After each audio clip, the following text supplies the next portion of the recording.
자, 법치 행정의 3요소 있죠. 3요소 중에 아까 법률위라는 게 있어요. 법률위. 그러니까 우리가 이제 이 법률이 무엇보다 위에 있다? 행정보다 위에 있다. 위에 있다. 근데 이때 이 법률에는 여러분 이제 성문법도 있고 뭐도 있다? 불문법도 있다. 불문법도 있다.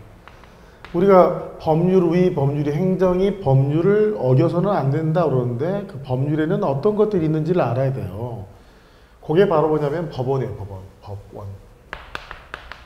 이게 이제 서울 고등법원이나 뭐 서울 북부지방법원 이게 말한 게 아니라 이때 원이라는 거는 근원 원자예요. 근원 원. 그래서 이제 법의 연원 또는 법의 존재 형식을 말해요. 법의 존재 형식.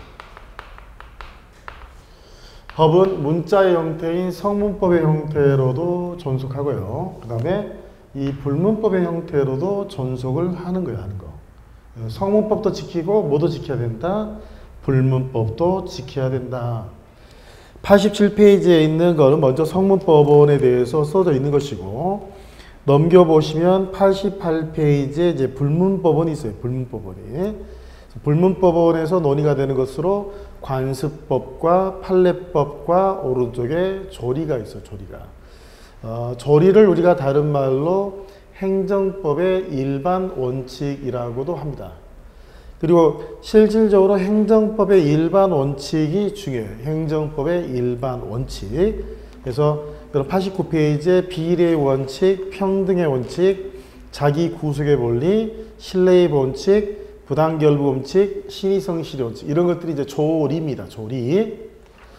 그래서 먼저 87페이지 보시면 성문법을 먼저 배우게 될 건데 성문법에는 가장 위에 있는 게 헌법이에요. 헌법. 헌법 밑에 국회가 제정하는 법률. 그리고 이제 행정부가 제정하는 행정입법도 있어요. 행정입법. 이 행정입법 안에 법규명령과 행정규칙이 있어요. 행정규칙이. 그리고 이제 이거는 여러분 이제 국내법만 전제를 하는 것이고 국가하고 국가 간 또는 이제 국가하고 국제 조직 기구 사이에 법적 구속력이 있는 문서에 의한 합의 이걸 또 조약이라 조약. 이건 국제법이죠. 국제법. 그럼 이제 성문법에는 조약과 같은 국제법도 들어있어요. 그래서 통상 이 조약은요. 이 법률과 동일한 요력을 갖는 조약과 명령과 동일한 요력이 있는 조약이 있어요. 조약이. 그래서 기본적으로 국내법만 지키면 되는 게 아니라 국제적인 하나의 구속력이 있는 법원인 조약도 엄수를 해야 됩니다. 뿐만 아니라 지방자치제를 시행하다 보니까 여러 이제 자치법규라는 게 있어요. 자치법규. 그래서 자치법규에는 이제 여러분 조례하고 규칙이 있어요. 조례하고 규칙. 이 조례하고 조리를 헷갈리면 안 돼요. 조례는 성문법이고 조리는 불문법입니다. 조리는. 통상적으로 이 자치법규인 조례하고 규칙 중에서 조례는 지방의회가 만드는 거고 규칙은 이제 지자체 장이 정하는 건데 통상적으로 조례가 규칙보다는 효력이 위에 있어요. 그렇지만 이 조례와 규칙은 법령이죠. 법률하고 이제 법령을 합쳐서 우리가 법령이라고 해요. 법령이. 중앙행정정부의 법령보다는 아래에 있어요. 아울러서 국제법규인 조약 역시 법률과 동일한 조약이거나 명령과 동일한 조약이기 때문에 적어도 조약이 뭐보다 조례보다도 위에 있어요. 위에. 그래서 헌법 보시면 여러분이 제목만 보시면 될 것 같고 특히 성문법원 중에서 가장 중요한 게 이제 법률이에요. 법률. 특히 헌법 37조에 국민의 자유와 권리를 침해할 때는 반드시 의회가 제정하는 법률의 근거를 둬라라고 헌법에 규정되어 있어요. 그런데 한 가지 여기서 주의할 게 국회가 아니라 행정부의 수장인 대통령이죠. 대통령. 대통령이 이제 국가 비상시에 그 비상 상태를 타결하기 위한 긴급권으로서 특이한 명령권을 주고 있는데 그게 여러분 긴급 재정경제 명령권. 여기가 지금 단어가 명령으로 써 있다 하더라도 그 효력은 법규 명령과 동일한 효력인 게 아니라 의회가 제정하는 법률과 동일한 효력을 갖게 됩니다. 그래서 특히 법률에 있어서 동그라미 2번에 긴급 명령하고 긴급 재정경제 명령, 거기를 좀 주의 깊게 좀 보실 필요가 있어요. 이 법률은 원칙적으로 이제 의회 입법이죠. 의회 입법. 이게 원칙이에요. 그러나 오늘날에 있어서는 비상사태가 상시화되어 있고 오히려 어떤 세부적이고 전문적인 부분들은 국회의원보다도 그 해당의 행정 전문가가 보다 소상하게 알고 있어요. 그리고 통상 우리가 법률을 제정하거나 개정할 때는 국회의원들이 이제 소집이 돼서 의결을 해야 되는데 여야 간의 어떤 정치적인 문제로서 공전이 되면 의회 자체가 소집되는 것 자체가 곤란하다. 상대적으로 행정부는 의회가 소집되는 것보다는 훨씬 쉬워요. 그러니까 상대적으로 행정 입법을 제정 개정하는 게 국회가 법률을 제정하는 것보다는 훨씬 쉽단 말이에요. 때에 따라서는 즉각적으로 어떤 사태에 대해서 즉각적으로 대처를 할 경우도 필요하기 때문에 모든 경우에 있어서 의회가 모든 것을 다 법률로 규정하는 것에 있어서는 한계가 있을 수밖에 없어요. 그래서 오늘날에 있어서는 할 수 없이 이 행정 입법이 원칙이 아니에요.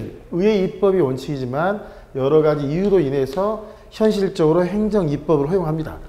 다만 이 행정 입법은 태생적으로 한계가 있죠. 왜? 의회 입법이 원칙이니까. 행정 입법은 태생적으로 한계를 갖게 되고 원래 법률로 정할 것을 이제 법규 명령으로 정할 때 항상 연결고리가 있어요. 그게 바로 개별적 구체적인 위임이야. 반드시 상위 법률에 위임이 있어야 되고 위임받은 사항에 대해서만 법규 명령으로 규정할 수가 있는 거예요. 다음에 여러분 똑같은 행정 입법이지만 이 행정규칙은 이거는 대외적인 국민의 권리의 의무에 관한 사항을 규율할 수는 없고 이거는 행정부 내부의 사무처리 준칙을 정해놓은 거예요. 나중에 여러분 행정입법편에 가겠지만 보통 우리가 대통령령, 총리령, 부령이라고 불리는 것들이 일종의 법규 명령의 형식인 것이고요. 훈령이나 지침, 고시, 지시, 예규, 일일 명령 같은 것들이 일종의 행정규칙의 형식이라고 볼 수가 있습니다. 훈령이나 지침이나 고시 같은 행정규칙의 경우에는 원칙적으로는 국민의 권리 의무에 관한 사항을 규율할 수가 없어요. 그리고 이 법규 명령에도 위임명령이 있어요. 위임명령. 그 다음에 집행명령이 있어요. 집행명령. 위임명령은 당연히 이제 법률로부터 위임을 받았겠죠. 위임을 받았기 때문에 법규에 관한 사항, 국민의 권리 의무에 관한 사항을 규율할 수 있는 거예요. 반면에 집행명령은 법규명령이지만 국민의 권리 의무에 관한 사항을 규율한 게 아니라 상위 법령을 시행하는 데서도 세부적인 절차 같은 것들이 필요한데 그런 부분을 정해놓은 걸 우리가 집행명령. 그래서 보통 행정규칙은 행정부 스스로의 자체적인 권한 인정이니까 법령으로부터 수권이 없어도 돼요. 집행명령도 법규명령이지만 국민의 권리 의무에 관한 사항을 정하지 때문에 수권이 없이도 제정할 수 있어요. 다만 이때 과연 행정규칙이 이게 대외적 법규, 국민의 생활관계를 규율하지 않기 때문에 이 행정규칙도 과연 법원인지 아니지에 대한 논의가 있어요. 그리고 통상적으로 이 법규 명령을 위반한 처분은 위법하다라고 할 수 있어요. 그러나 행정부 내부의 사무처리 준칙을 위반했을 때는 특별권력관계 내부에 있어서의 징계의 사유가 될지언정 이 친구가 이 훈령을 따랐다 해서 그게 적법한 처분이라고 단정지을 수 없어요. 왜냐하면 이 훈령이 상위 법령에 위배되는 훈령일 수도 있거든요. 그래서 법규 명령하고 행정규칙을 구별하는 그 기준점이 굉장히 중요합니다. 그리고 이제 조약은 명칭이 중요한 게 아니에요. 그게 treaty 또는 convention, 협약, 이름 명칭이 중요한 게 아니라 국가하고 국가 사이 또는 국가하고 국제기구 사이에 법적 구속력이 있는 문서에 의한 합의. 그러니까 조약은 성문법이에요. 그 다음에 자치법규로서 이제 여러분 의회 있죠. 자치법규로서 이제 조례하고 규칙인데 나중에 여러분 이제 행정법 강론 가면은 제가 행정조직법이라고 돼 있는데 해마다 여러분 그 지방자치단체에서는 반드시 한 문제 아니면 두 문제가 꼭 출제가 됩니다. 행정사 업무 자체가 기본적으로 지방자치단체의 조직이 어떻게 흘러가고 지방자치단체의 룰이 어떻게 흘러가는지와 맞물려 있기 때문에 오히려 이 자치법규와 관련해서는 행정법 강론 파트에 지방자치 제도 있죠. 아마 여러분 이제 행정학 시간에도 잠깐 배웁니다. 자 보니까 그래서 그런 부분에서 중점을 두면 된다. 그리고 이제 여러분 이 성문법 법끼리도 서로 충돌하는 경우가 있다. 충돌하는 경우. 그러니까 구법이 있고 이제 신법이. 그다음에 이제 일반법보다 어떤 특별한 사항 규정한 걸 특별법인데 통상 특별법이 일반법보다 우선해요. 그리고 신법이 구법보다는 우선해요. 근데 양자가 두 개가 다 문제가 된다. 그러면 요게 또 우선이에요. 이렇게. 그래서 거기 보시면 성문법원 상환의 관계에서 일단 소관사항. 그러니까 예를 들어서 경찰청장이 운전면허를 취소할 수 있지만 경찰서장이 과세 처분을 내릴 수는 없잖아요. 그죠? 그래서 성문법원 각각 전속적 소관사항을 가지게 되고요. 그리고 이제 상위법이 우선해요. 상위법. 당연히 헌법, 법률, 명령, 규칙 순서로 되는 거고 그 다음에 신법이 우선. 특별법이 우선. 여기서 특별법이 우선한다고 할 때 일반법의 적용이 배제된다는 게 아니라 우선적으로 특별법에 규정이 있으면 거기에 규정이 되는데 특별법에도 어떤 규정이 흠결이 있으면 그때는 일반법에 있는 규정이 적용이 되는 거예요. 우선적으로 특별법이 적용된다는 걸 말한다. 그 다음에 자 불문법. 특히 이제 이 판례법도 이제 불문법을 볼 수 있어요. 여러분 이제 판례법을 성문법 착각하기 쉬운데 판례법이라는 거는 여러 가지 이렇게 사건들이 나오면 유사 사건에 대해서 이 판결에서 공통된 법칙들이 도출한단 말이에요. 우리가 이거 판례법인데 판례법은 불문법 국가이긴 영미법계에는 굉장히 중요한 법이에요. 만약 판례가 없다면 사건 자체를 해결할 수 없어요. 그래서 굉장히 중요한 법원이 되는데 그래서 영미국가에서는 이 판례를 바꿀 수도 없고요. 기존에 선판례가 있으면 동일한 사건에 대해서는 이 선판례대로 재판할 수밖에 없어요.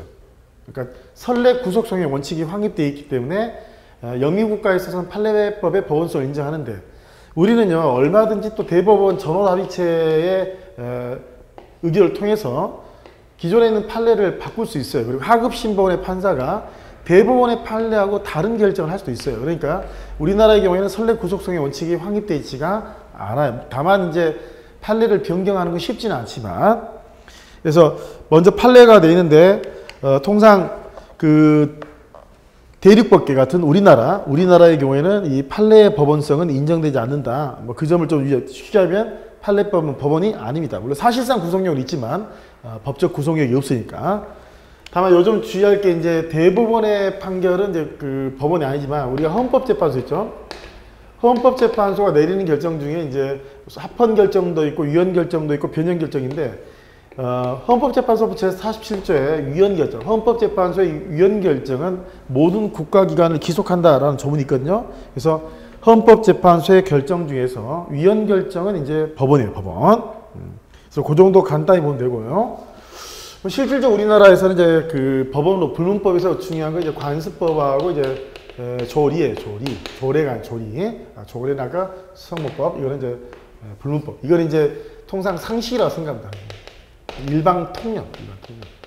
여러 마음속에 이게 정의라고 생각되는 것들이 이제 우리가 조리라고 그래요. 행정법의 일반 원칙이라 해요. 실질적으로 이 두 가지가 이제 그 불문법인데, 여러분 이제 관습법에서는 주의할 게 관습이라는 말하고 관습법은 다르다. 관습이 법원인 게 아니라 관습법이 법원인 거예요. 관습과 관습법은 여러 가지 그 되풀이되는 관행이 있다라는 것은 공통점이지만 관습과 관습법의 차이점은 이제 법적 확신에 있어서 차이가 나요. 법적 확신. 법적 확신이 없으면 관습, 다른 말로 사실인 관습, 법적 확신이 있으면 이제 관습법이 되는 거. 다만 여기도 이제 행정선례법이라는 게 행정선례법. 그러니까 여러 가지 되풀이되는 것들이 행정청의 여러 액션이 쌓이다 보니까 되는 행정선례법하고, 그 다음에 민중들 사이에서 이게 되풀이되어서 당연히 응당 그런 경우에는 그렇게 처리가 되어야 된다라고 굳어진 것도 우리가 관습법이라고. 관습법은 법원입니다, 법원. 그래서 관습법은 일정 사실이 장기간 반복되는 관행이 있고, 아울러서 민중들 사이에서 그게 법적 확신, 컨퍼메이션이죠. 법적 확신까지 있어질 때, 그 우리가 관습법이라고, 관습법. 관행 플러스 법적 확신이 있어야 된다.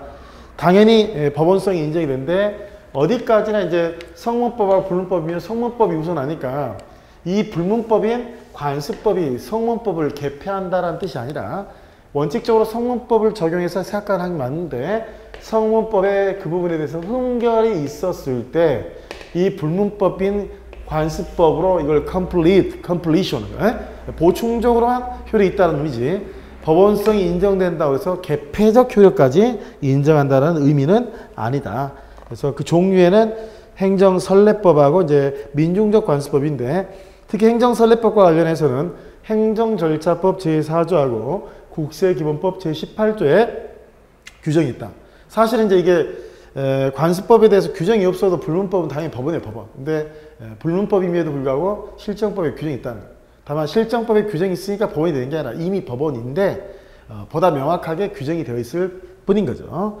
민중적 관습권으로서 이제 가장 많이 논의가 되는 게 주로 입법권이라든지 하천 용수와는 관습상의 유수 사용권, 이런 것들이 되겠습니다. 그래서 성문법의 훈결도 있고, 예를 들어서 관습법도 많은 훈결이 있다. 그럼 이제 마지막에 재판을 거부할 수 없으니까 마지막으로 돌아오는 건 우리 통상적인 상식이야, 상식. 당연히 모든 재판이 우리가 통상적으로 갖고 있는 이 상식에 어긋난다면 그건 잘못된 재판이 돼요, 잘못된 재판. 그래서 그 조리는 읽어보지 마시고 바로 그 조리가 밑에 보다 행정법의 일반 원칙이다. 일반 원칙. 그래서 이 조리가 중요해요, 조리가. 그래서 조리에서 자꾸 시험을 내는데, 이 조리에 이제 가장 5가지 중요한 원칙이 비평자 신부가 있어요. 비평자 신부. 그래서 비례 원칙, 평등의 원칙, 자기 구속의 법리, 신뢰의 원칙, 부당결부 원칙. 이걸 어겼다, 상식을 어겼다, 불문법을 어겼다, 법치 행정을 어긴 것이다. 따라서 비평자 신부 이 5가지 원칙을 위반한 처분도 위법한 처분이 되기 때문에 그로 인해서 피해를 받은 국민은 항고소송 내지 국가배상 청구 소송을 통해서 그 처분이나 공행정작용의 위법성을 지적을 해서 여러 승소 판결을 받아낼 수가 있게 되는 거예요. 그래서 비례원칙이라는 거는 가장 간단한 게 과하지 말라는 거예요. 과하지 말라. 과하지 말라. 통상적으로 이제 합리적이어야 돼요. 합리적. 그러니까 예를 들어서 여러분 그 범인을 체포하는 과정에서 범인은 총도 뭐 칼도 들고 있잖아요. 그러면 통상적으로 여러분이 권총을 쏘지 않고 권총으로 위협만 주더라도 어때? 위협만 주더라도 얼마든지 체포가 가능하단 말이에요. 근데 권총을 쏴버렸어요. 그러면 목적 달성하는 데 있어서 상대방한테 생명 신체에 지장을 주지 않더라도 얼마든지 체포를 할 수 있는데 사람의 생명 신체에 대해서 덜 침해적인 수단이 있음에도 불구하고 만약에 했다. 그러면 그 비례 원칙에 어긋나는 거예요. 그러니까 이거는 상대적 강. 그러니까 침해하는 것뿐만 아니라 주는 것도 과잉 침해 금지, 과잉급부 금지, 이게 다 비례 원칙, 비례 원칙. 그러니까 과하지 마. 그래서 이 비례 원칙을 판단하는데 3가지가 있어요. 적합성, 필요성, 상당성. 그래서 적필성이에요. 적필성. 목적을 달성하는데 적어도 기여가 있어야 돼요. 그 다음에 여러 가지 수단이 있다면 그 2가지 수단 중에서 상대방한테 덜 침해적인 수단이어야 되고, 마지막으로 이익형량, 이익형량. 그 사람한테 침해를 주는 그 피해보다도 얻게 되는 공익이 더 커야 돼. 단계 구조를 이뤄서 하나씩 가게 되는데, 이 중에 적합성, 필요성, 상당성 어느 하나의 원칙이라도 어긋나게 되면 바로 비례 원칙에 어긋나게 되는 거예요. 그래서 의 보시면 목적 동그라미, 행정 목적 동그라미, 목적을 실현하기 위한 어떤 수단도 있어요. 수단 동그라미. 목적을 달성하는데 수단이 여러 가지가 있는데 그 수단을 선택함에 있어서 적어도 요 3가지 요건을 충족할 수 있도록 해서 합리적인 비례관계가 유지되도록 하라는 거죠. 역사적으로는 주로 독일의 경찰행정작용에서 출발했지만 오늘날에서는 경찰행정작용뿐만 아니라 급부행정작용, 모든 행정작용에까지 다 일반적으로 적용되는 것이다. 그리고 이제 헌법 37조에 비례원칙이라는 말은 규정되어 있지 않지만 헌법 37조 규정을 잘 들여다보면 이 비례원칙의 의미가 담아져 있어요. 그러니까 비례원칙을 어기게 되면 위법의 문제에 그치게 되는 게 아니라 위헌의 문제, 헌법에 어긋나는 위헌의 문제가 발생을 합니다. 그래서 내용에 보면 적필상 또는 적필상, 그래서 수단은 추구하는 목표의 달성에 유용해야 된다. 2번째, 그 유용한 수단들이 여러 가지 있는데 상대적으로 상대방한테 덜 침해적인 수단이어야 된다. 그게 필요성, 최소 침해 원칙이에요. 마지막으로 침해되는 불이익보다 얻게 되는 뭐가 많아요? 공익이 많아야 된다. 그래서 이게 비례 원칙이 되는 겁니다. 그 다음에 이제 평등의 원칙은 헌법 11조가 규정되고 있는데, 우리 평등의 원칙이라는 거는 모든 사람을 똑같이 대접하라 이런 의미가 아니에요. 그런 게 아니라 헌법이 규정하고 있는 경우는 합리적인 이유가 없는 한 행정행위의 상대방이, 예를 들어서 행정청이 갑이고 을병정이 있다. 을병정이. 그러면 합리적인 이유가 없나는 을병정을 공동으로 대라는 거예요. 뒤집어 이야기하면 합리적인 이유가 있으면 차별을 하라는 거예요. 차별을. 을은 열심히 공부하고 얘는 논팽인데, 자, 논팽이가 을보다 더 많이 가져간, 또는 을이 병보다 같게 가져가거나 적게 가져간 거는 그거는 평등의 원칙에 반하는 거예요. 합리적인 이유가 있으면 차별을 하라는 거예요. 합리적인 이유가 없으면 차별해서는 안 된다는 원칙. 이거 우리가 이제 평등의 원칙이라고. 여러분 똑같은 장소에서 갑이라는 경찰관이 있는데 A라는 사람하고 B라는 사람에서 똑같은 장소에 입안했는데 A는 10만 원의 벌금을 부과하고 B는 5만 원의 벌금을 부과하였다. 누가 보더라도 합리적인 이유 없이 양자를 차별한 거죠. 이건 평등의 원칙에 반함. 만약 평등의 원칙에 반하면 바로 입법한 처분이 되는 거예요. 그래서 본질적으로 동일한 것을 자의적으로 불평등하게 하면 안 되고, 또 본질적으로 동일하지 않은 것을 똑같게 취급하는 것은 허용이 안 된다는 거예요. 그래서 헌법이 규정한 건 절대적 평등을 위한 게 아니라 배분적 정의에 입각한 상대적 평등을 의미하는 것이다.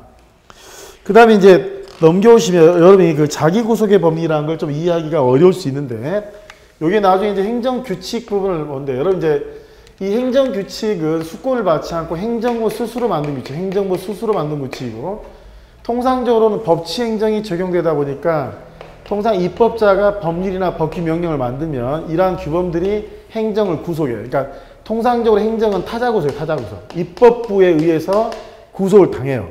입법자가 어떤 행위에 대해서 꼭 이렇게 하라고 결박을 한 적은 없어요. 그러니까 보통 이 자기구속에 보면 나중에 우리가 기속행위하고 재량행위를 배우는데, 기속행위는 입법자가 이리적으로 딱 규정을 해서 행정부는 꼼짝달싹 못하게 딱 이대로 해야 되게끔 규정되는 걸 우리가 기속행위라고 해요. 반면에 재량행위는 행정청한테 일종의 선택의 여지를 준 거예요. 선택의 여지를. 통상적으로 자기구속의 법리는 이제 이 선택의 여지가 인정이 되는 재량행위에서 문제가 되는데, 기본 전제 요건이 동일한 행정청이고 기본적으로 동종사안이야. 동종사안.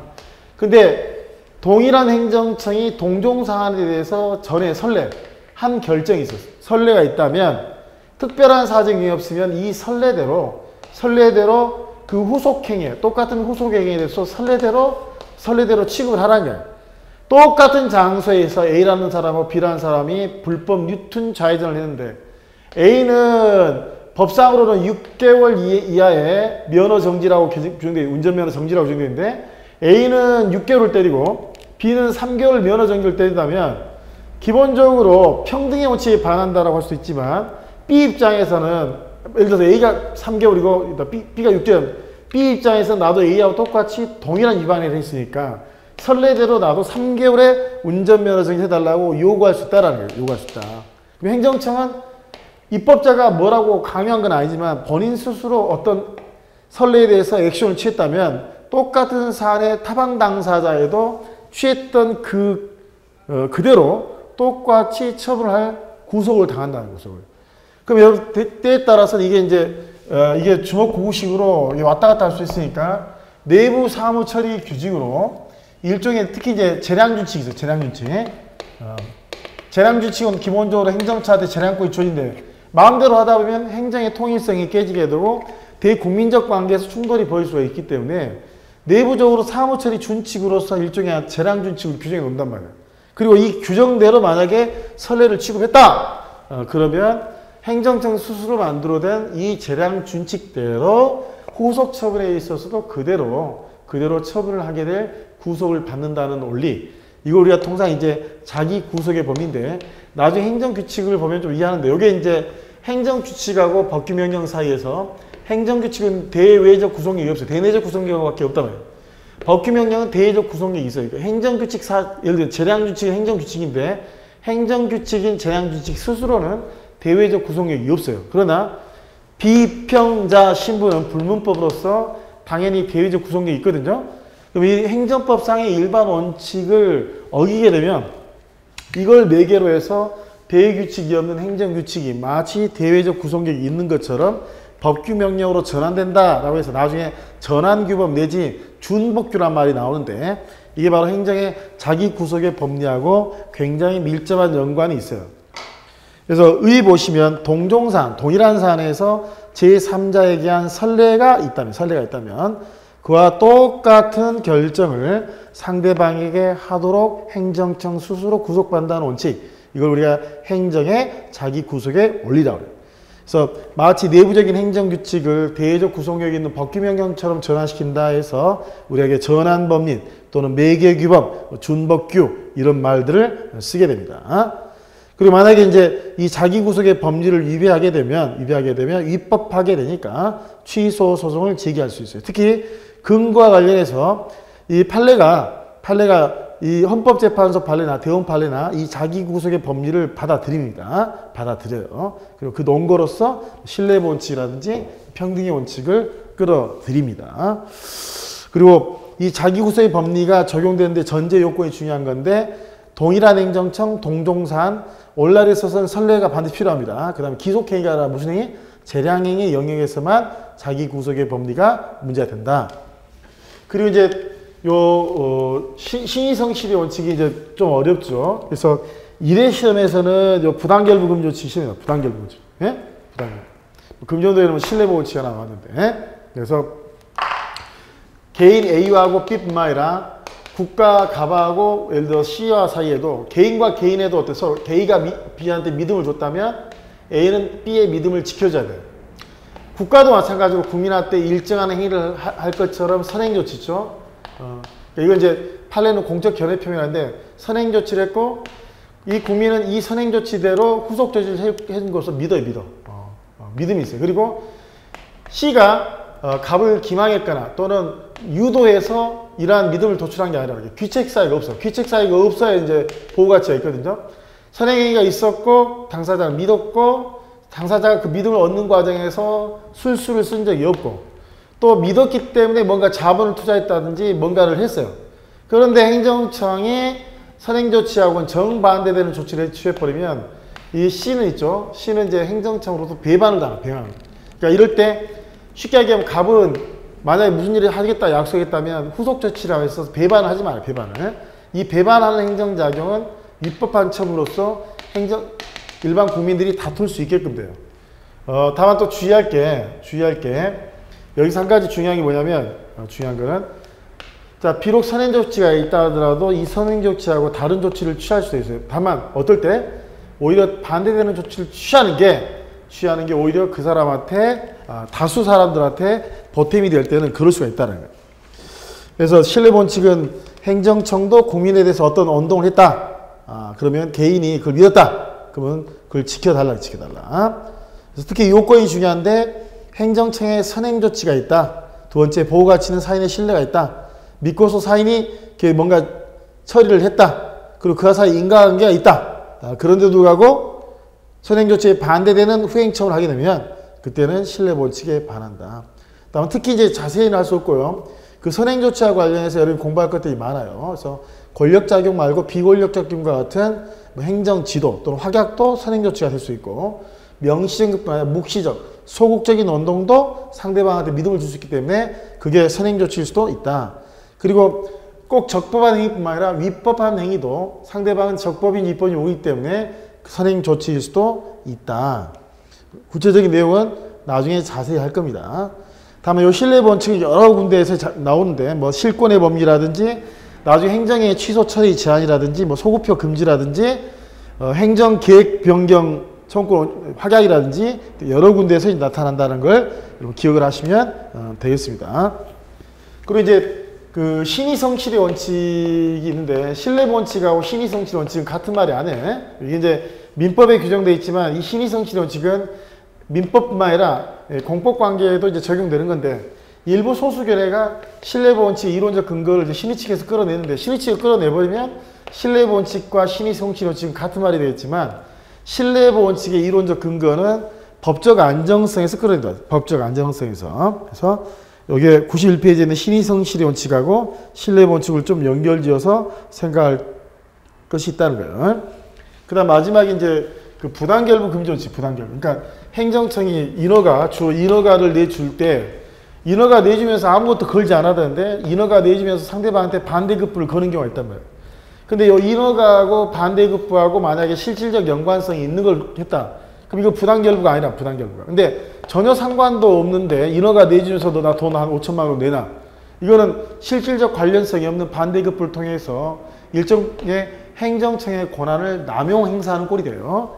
주로 이제 급부행정 관련해서 행정청에는 행정작용과 그와 크로스되는 상대방의 반대급부 사이에 부당하게 어떤 관련성을 가지게 되면 안 된다. 그래서 실체적 관련성이 있어야 되는데 그 구체적인 실체적 관련성은 원인적 관련성하고 이제 목적적 관련성으로 찾아요. 그래서 가장 대표적인 게 주택사업과는 전혀 관련. 주택사업은 이건 이제 특허입니다. 특허. 나중에 했지만은 주택사업 내주면서 반대로 기부채납, 토지를 이제 공짜로 증여하는 거 증여. 전혀 이 사업과 관련도 없는 토지를 기부채납하도록 하는 부관을 붙인 거. 이거는 바로 부당결부 금지 원칙에 위반되기 때문에 그러한 처분은 위법하게 된다는 거 된다. 여러분 제가 뭐 고속도로 좀 쭉 이야기하죠. 여러분 딱 듣고 따라오게. 그래서 제일 중요한 아하 불문법에 비평자 신부가 있구나. 머리 스크린 치면서 그렇게 한번 더 가는 것들이 여러분들이 본게임 공부할 때 여러분 머리를 가볍게 해준다는 거예요. 그 다음에 이제 행정법이 효력이다 그런데 여러분 기본적으로 법이 효력을 발생하려면 일단 법이 만들어져야 되겠죠? 법이 먼저 만들어져야 돼. 법이. 그러니까 법에 이제 제정 과정이 있죠. 법에. 헌법이 만들어지는 과정도 있을 거고 헌법이 만들어지는 과정도 있을 거고 국회에서 이제 법률을 만드는 과정도 있을 거고 그다음 행정입법으로서 이제 법규명령하고 행정규칙이 만들어진 과정도 있어요. 여러분 뭐가 제일 만들기 어렵겠어요? 헌법이죠. 헌법이. 헌법은요. 국회 의결도 거쳐야 돼. 국회 의결도 거치고 국민투표까지 받아요. 국민투표까지. 여러분 국민투표는 주권자입니다. 최종적으로 헌법의 재개정에 있어서는 주권자인 국민의 판단이 들어가는 거예요. 반면에 이 법률은 여러분 국회에서 만들어. 다만 만든 거를 효력을 발생시키려면 정부로 이송을 해서 대통령이 이제 공포를 합니다. 공포를. 자, 법규명령하고 행정규칙은 차이가 있죠. 여기는 국민하고 관련이 있으니까 공포가 필요해요. 대외적으로. 자, 여기는 공포 필요 없어요. 어떤 식인지 알려주면 됩니다. 또 법규명령 안에도 대통령령하고 총리령, 부령이 좀 달라요. 대통령령을 우리가 시행령이라고 시행규칙인데 대통령령은 법제처 심사도 거치고 국무회의 심의까지 거쳐. 국무회의 심의까지. 근데 이거는 법제처 심사를 했지만 국무회의 심의를 거칠 필요는 없어요. 근데 훈령이나 지침이나 고시는 이런 절차도 필요 없으니까 행정규칙의 경우에가 쉽다는 거예요. 그리고 기본적으로 법규명령은 그 형식에 있어서 조문 형식을 취하게 되고 반드시 문서래요. 문서로. 그 다음에 반드시 서명 날인해요. 서명 날인을. 그렇지만 행정규칙을 실무적으로 문서로 하지만 이게 구술로 하더라도 효력이 있을 수 있다. 구술로. 그래서 여러 가지 차이점들이 있어요. 차이점들이. 어쨌든 간에 특히 이제 이 법률하고 법규명령은 물론 헌법도 헌이지만 공포가 필요하고 이 공포라는 건 대외적으로 국민들한테 알리는 건데 공포를 대낮게 하는 게 아니라 예를 들어서 국가가 제정하는 대통령령 총리령은 이거는 관보의 계좌입니다. 관보의 계좌하고 지방자치단체가 제정하는 조례규칙은 공보이죠. 공보. 지방 공보지의 계좌기. 계좌한다는 건 이제 신문을 발행하는 거예요. 발행하는데 보통 우리가 신문을 찍어낼 때는 여러 기사를 쓴단 말이에요. 기사가. 그 다음에 이 기사들이 이제 쓴 거를 편집부에 넘기면 편집부에서 자를 걸 자른단 말이에요. 삭제를 시키고 그 다음 윤정기에 돌려서 퍼블리시 인쇄가 끝나고 나면 일단은 중앙보급소에 자판대 오르고 그 다음 각 지방이죠. 항공기나 뭐 기차를 통해 가지고 교통기관을 통해서 각 지방이 쑥 배부가 되는 배부가. 이때 이제 언제가 그러면 이 개최된 날이냐 하면 서울중앙보급소. 그러니까 뭐 동아일보 같으면 이제 광화문에 동아일보 본사 있죠? 동아일보 이사에 이 자판대에 있어서 여러분이 실질적으로 돈을 주고 구입할 수 있는 상태가 된단 말이에요. 그게 뭐냐면 관보에 게재된다. 관보에. 근데 이제 관보에 게재되면 이게 이제 공포야. 공포는 그렇게 하는 거고. 통상적으로 법에서 공포하면서 시행이 돼 효력인데 공포함과 동시에 시행 또는 몇 월 며칠 더 시행된다 이렇게 할 수도 있지만 그게 없다면 통상적으로 공포일로부터 플러스 20일. 그 법률의 내용이 국민의 권리 의무와 관련되어 있다. 그때는 30일 이상 지나면 효력이 발생합니다. 그래서 밑에 보시면 성립 후 공포에 의해서 일정한 기간을 두어서 국민에게 법령을 알리고 일정한 날짜에 시행까지 돼야 되는데 통상은 20일이지만 권리 의무와 관련된 건 30일이다.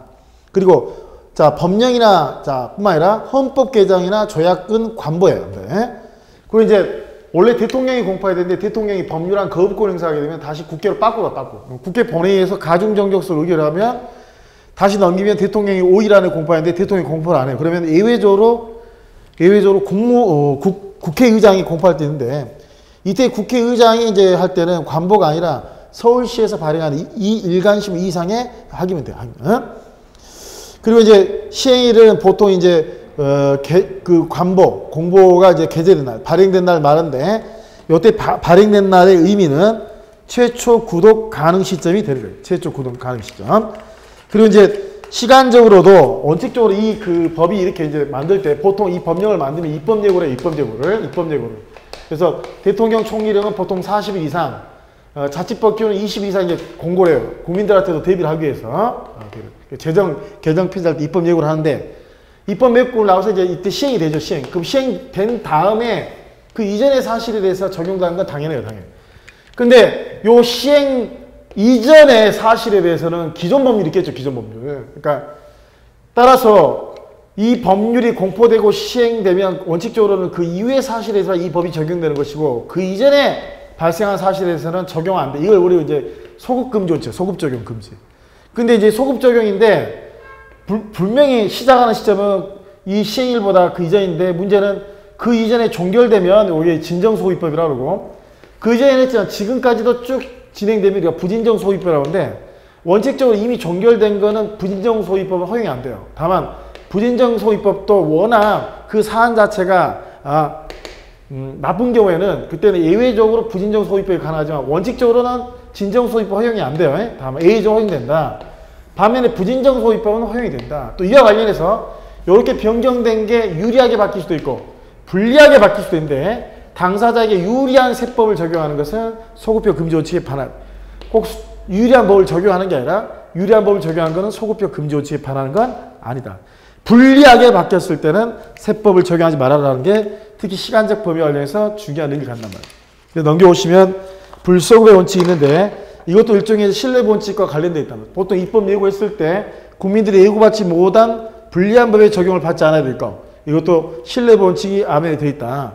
그래서 중요한 거는 진정소위법하고 부진정소위법의 구별이 중요한데 진정소위법은 효력 발생 이전에 이미 완성된 걸 말하는 거고 부진정소위법은 효력 발생일까지도 진행 중인 사안을 말하는 것이다. 그래서 원칙 진정소위법은 허용되지 않는다. 그러나 국민이 소급입법을 예상할 수 있거나 또 법적 상태가 혼란스러워서 신뢰이 적은 반면에 신뢰 보이게 우선하는 심히 중대한 공익사항의 사유, 예를 들어서 5.18 광주 민주화운동이라든지 친일지산 반민족 행위자 지산 귀속에 관한 법률과 같은 사안의 경우에는 이미 종결된 걸 하더라도 역사 바로 세우기 측면에서 예외적으로 진정소위법이 허용되는 경우가 있다.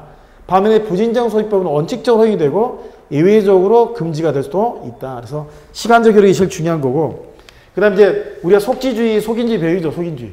이건 이제 장소고 이건 사람인데 행정법의 기본 원칙은 속지주의야. 그러니까 우리나라 땅에 들어오면 다 되니까 외국인도 우리나라에 들어오면 어때? 우리나라 행정법 적용을 받아요. 다만 우리나라에 왔다 하더라도 외교관 같은 치해법권자는 우리나라의 법을 적용을 받지 않아요.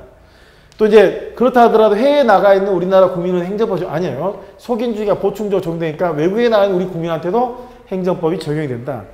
또 하나 중요한 게 조총련 있죠. 조총련이라든지 또는 이제 그 북한 주민 있죠. 북한 주민은 대한민국의 행정법에 적용을 받냐 안 받냐? 받아요, 받아. 북한 주민도 엄연히 우리나라 대한민국이고 조총련도 기본적으로 우리나라 국민. 그래서 거기 행정법의 지역적 효력 여러분 읽어보시고 행정법 인정 조례가 해서 좋죠. 원칙적으로 속지주의다. 원칙적으로. 다만 국제법상 치해법권 인정되는 외국 원수나 외교관에 대해서는 적용되지 않은 경우가 있다. 나중에 이제 여러분 국가비상법 가면은 또 상호주의라는 게 나와요. 상호주의. 그래서 시간적 효력, 장소적 효력, 인적 효력 이런 것들이 이제 일종의 행정법의 효력인데 나중에 이제 공포하고 뭐 시행 이 말들 여러분 잘 이해를 하셔야 돼요. 진정소위법, 부진정소위법 이런 부분들을 여러분이 잘 이해를 해 주셔야 됩니다. 잠깐 쉬었다가 하겠습니다.